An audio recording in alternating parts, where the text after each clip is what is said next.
Hello, and thank you for joining us on this practice set for multiplication properties of exponents.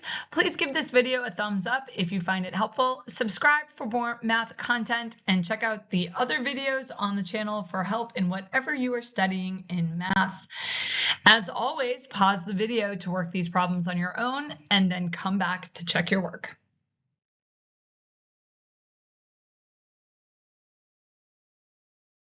Okay, so we're going to do these out in kind of chunks here. I might erase some work as we go through the problems. So the directions on this are to simplify, and generally speaking, simplify means that we want to see each variable only once. So each factor should only appear once. So right here where you have an x squared and then you have an x, like we don't want that. We don't want to have a 3 in two different places. And we want each variable to only have one exponent on it. So we wouldn't want to see like a 2 and then another 2 on one of our factors. And we want all of those exponents to be positive. Now, this particular problem set is not dealing with exponents that are not positive, but that is just something to note for the future. So for this first one, we've got 3 squared times 3 to the third. The fastest way to do that is to remember that when you're multiplying like bases, you would add the exponents. So you'd have 2 plus 3 is 5. And you might use a calculator or do that multiplication out to figure out what that's equal to. Or you might just leave it as 3 to the fifth. You would follow teacher directions on that. Now, if you aren't super confident with that, you can always expand it out. So 3 squared is 3 times 3. 3 to the third is 3 times 3 times 3, and they are being multiplied together. And now you can see more clearly that there are 5 3s there that are all being multiplied. For the second problem, we've got brackets there. So we have brackets, then we have -3 squared, and then we'll close the brackets, and then we have a 2. So typically, and you know, there's more than one way you could do this. I was going to say typically we'd start from the inside. If you've got number values, you will often start from the inside. And so you might do this and say -3 squared means -3 times -3. -3 times -3 is +9, and 9 squared is 81. You could also do that by looking at what was being squared. And so what's being squared is -3 squared. So that is being squared. -3 times -3 is +9. And then 9 times 9 is 81. So those would both work. Yeah. Those would both work. There's a chance you could do that in your head, but you should probably show something that indicates how you went about it. Now, this next one here, this one is mostly intended just to draw your attention to the fact that the exponent on the solo x over there is an x to the first power. And so you would have 4 times x squared, and x squared times x is x to the third, because 2 plus 1 is 3. You might also want to note that the squaring on the 4x squared is only applied to the x. So that is 4 times x, and then you would have the third x in there, and so you could get there that way as well. Make sure that you did not square the 4, okay? If we wanted the 4 squared, we would have to write it that way. All right, I paused the recording for a hot second and then lost everything I did on this page. So love that for me. As I get to practice extra amount. Okay, well, looking at question 4, we have 3 squared, and then this is times 3x squared all to the third power. And the fastest way to do this, so the way that somebody would do it that was like an expert in this, is they would recognize the exponent on the 3 there is a 1, and then we would use what's called the power property, and we'd multiply those exponents. So we do 1 times 3 to get 3 to the third, and then 2 times 3 to get x to the sixth. So that is the fastest way to do that. And then we can look at these two, and we have 3 squared times 3 to the third. And so in this case, we would add the exponents together to get 3 to the fifth x to the 6th. Now, if you're not comfortable with that, you might do this out where you recognize that something is being cubed. What's being cubed? Oh, that would be the 3x squared. And so that would be 3x squared times 3x squared times 3x squared. And maybe you'd expand out this 3 squared into 3 times 3, and then you can see it better from here. 3 times 3 times 3 times 3 times 3. There's the 5 3s, and then we have x squared times x squared times x squared. Well, that's 2x's times 2 more x's times 2 more x's, so you would be multiplying in 6 x's total. Whatever way you do it, what's important is that you understand which rules and which properties are coming into play and can apply them correctly. Now, this next one does something a little bit weird because of the 4. Okay, so I'm going to take this problem a couple of different ways to show you where you might stop with it. So again, the fastest way to do this is to recognize that anything that you don't see an exponent on, the exponent is a 1. And so when you are applying that exponent from the outside, you're going to do 1 times 3 and get the exponent of 3. So this will be 2 to the 3rd, x to the 3rd. And then this will be 4 to the 3rd, x to the 6th. Now, again, if you're not comfortable with that, you're like, yeah, I know you just said that was the fastest way to do it, but I still am not following it. 2x to the 3rd is 2x times 2x times 2x. And now you can see, oh, that's 3 2's and 3 x's in there. And you can get there as well. Again, what's more important than arriving at the right answer is knowing the steps that you're taking to get there. Because we all know that we can do internet searches and Google it and AI the problems, and we can all get the right answer, and that's not necessarily beneficial. Now, right here, I'm going to do a little reordering of that to group the x's together. And so you might have left the problem right here. So we got the 9 x's. So you might have stopped there, just with the absence of any other directions. You've got a factor of 2 that's in there 3 times, a factor of 4 that's in there 3 times, and a factor of x that's in there 9 times. And there really weren't any other directions there to do anything more.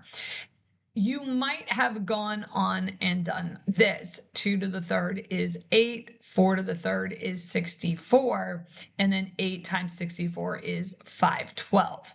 Okay, so that's probably the simplest way to write it. Now, as an experienced person who's been doing a lot of these for a long time, here is what I notice.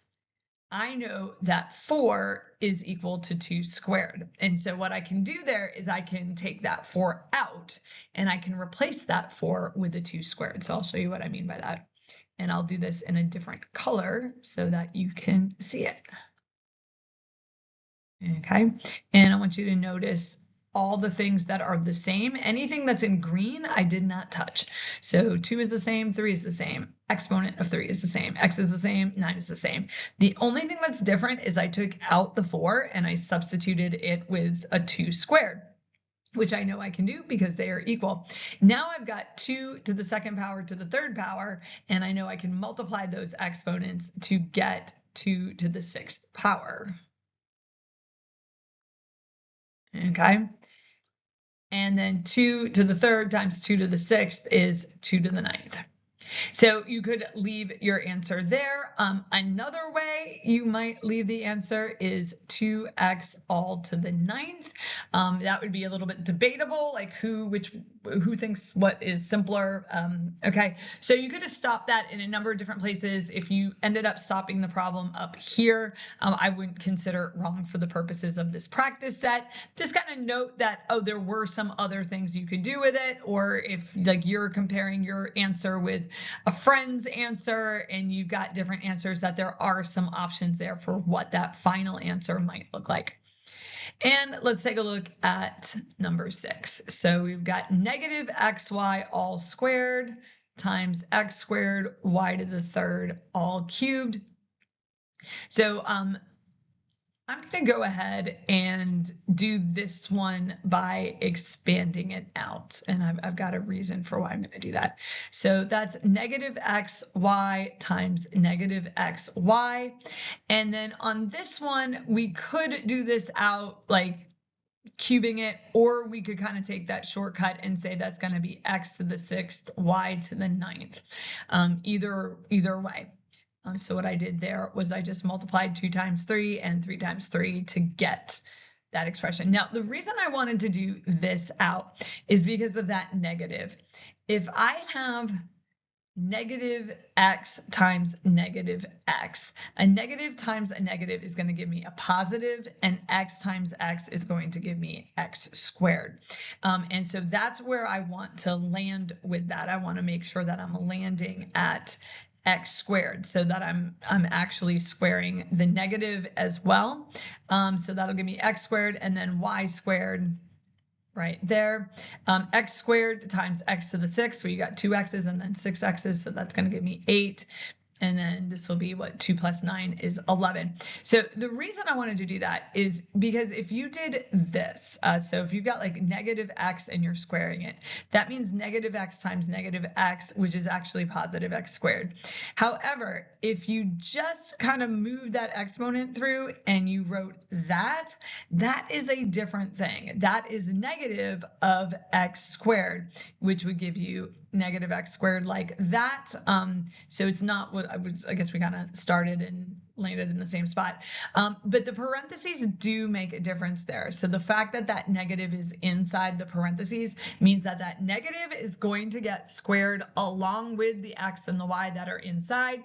And if you just kind of move the exponent through and say, okay, well, that's negative x squared, y squared, and you write it this way, you actually end up in a different spot. So if you did make that mistake, like that is a super common and really, I don't want to say like a reasonable mistake, but it is an absolutely understandable mistake that is a really common thing to do.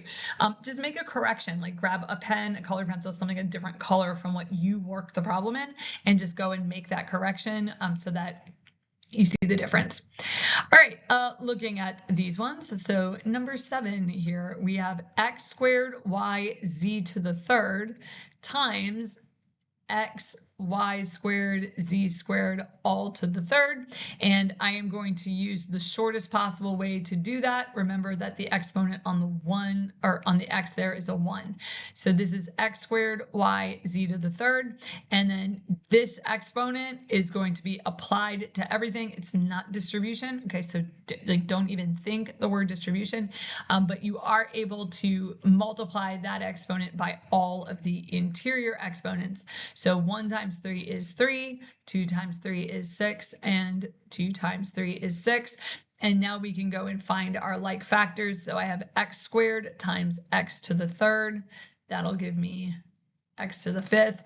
I've got y to the 1st power times y to the 6th power. So that gives me y to the 7th, and then z to the 3rd times z to the 6th, which would give me z to the 9th. Another way you could do that is to actually do the expansion out. So you'd have x y squared z squared times x y squared z squared times x y squared z squared. And if that didn't help you, you could take all of these and expand them all out. Like I used to tell some of my classes, when in doubt, expand it out. And then you can actually count all of them. So I just went through and expanded everything out. So if I go and count all of my x's, I have 1, 2, 3, 4, 5. I'll find them all. 1, 2, 3, 4, 5. So there's the x to the 5th. We've got y's. We've got 1, 2, 3, 4, 5. 6, 7. So there's my 7 y's. And we've got some z's. We've got 1, 2, 3, 4, 5, 6, 7, 8, 9. And so that, I mean, it didn't take me like a super long time to do that. I've only been on this slide for like about 2 minutes, 10 seconds or so, before I did it out both ways. So like, it doesn't take you a super long time to expand it out. If you are messing up these rules, by all means, like just go and expand it out, and you will eventually not need to do it. All right, next one is negative 3x squared times negative 3x to the fourth. And just a reminder that you can use your commutative property there and switch the order, and that the exponents there are only on the x's.